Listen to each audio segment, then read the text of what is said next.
Aujourd'hui, au détour d'un livre, vous parle du livre de Adam Rutherford, ADN, quand les gènes racontent l'histoire de notre espèce.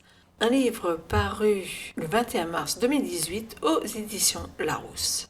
Votre histoire est unique, tout comme l'est celle de chacun des 100 milliards d'êtres humains de l'ère moderne ayant vécu sur notre planète. Mais c'est également notre histoire collective, car dans chacun de nos génomes se trouve l'histoire de notre espèce. Naissance, mort, maladie, guerre, famine, migration et plein d'histoires de sexe.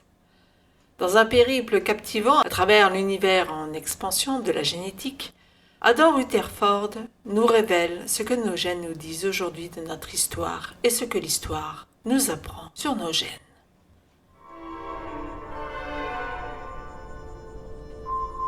L'ADN.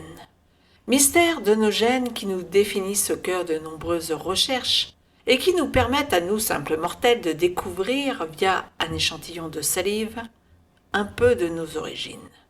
Dans ce livre, le docteur Adam Rutherford, généticien, nous entraîne à travers l'histoire de l'ADN humain au fil des siècles, mêlant histoire et science.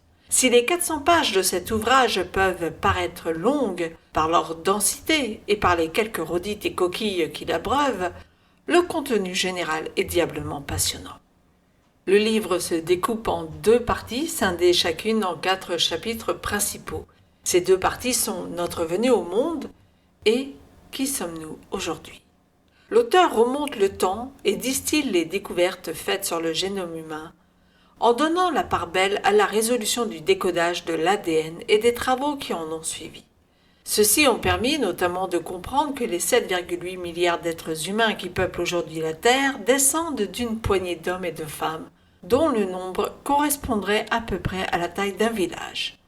Que l'Homo sapiens est apparu il y a seulement 200 000 ans, depuis l'Afrique orientale. Que notre génome se compose de 3 milliards de lettres et qu'il est unique pour chacun d'entre nous, même pour les jumeaux. Dans ce livre, vous y découvrirez plein d'informations comme le fait que l'ovocyte transporte de petites molécules d'ADN circulaires à l'intérieur de mitochondries qui chacune dispose, de leur propre génome.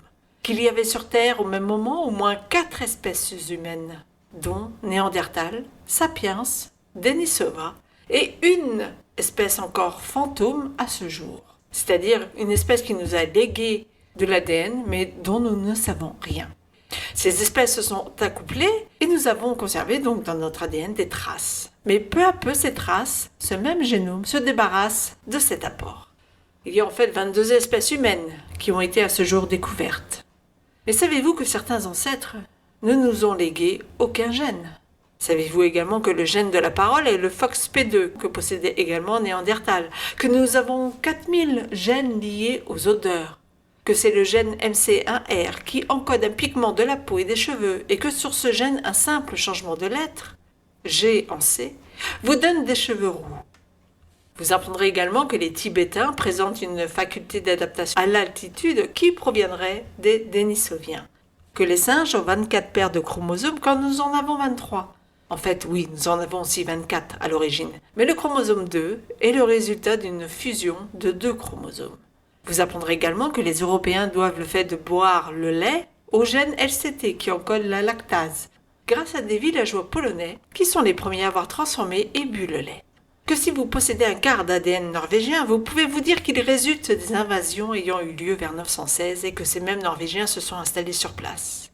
Parmi les autres informations qui nous sont données, on apprend que les problèmes de prononciation des consonnes et des voyelles proviennent d'une version défectueuse du gène FOXP2 sur le chromosome numéro 7.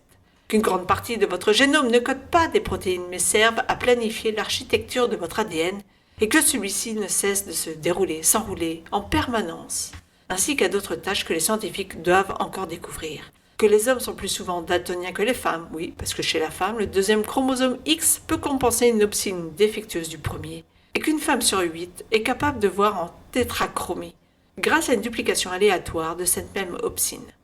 Voilà donc quelques-unes des informations que vous pourrez apprendre dans le livre d'Adam Rutherford qui les expose bien évidemment plus clairement et en plus détaillé. C'est aussi, je l'ai dit, un livre qui remonte à nos origines, qui explique les travaux des scientifiques d'hier et d'aujourd'hui, et parmi eux Darwin et Galton, et nous aide par ce biais à mieux comprendre ce qui est de l'inné et de l'acquis. Pour ma part, j'ai trouvé ce livre passionnant, plutôt accessible au plus grand nombre, mais un peu long et parfois répétitif.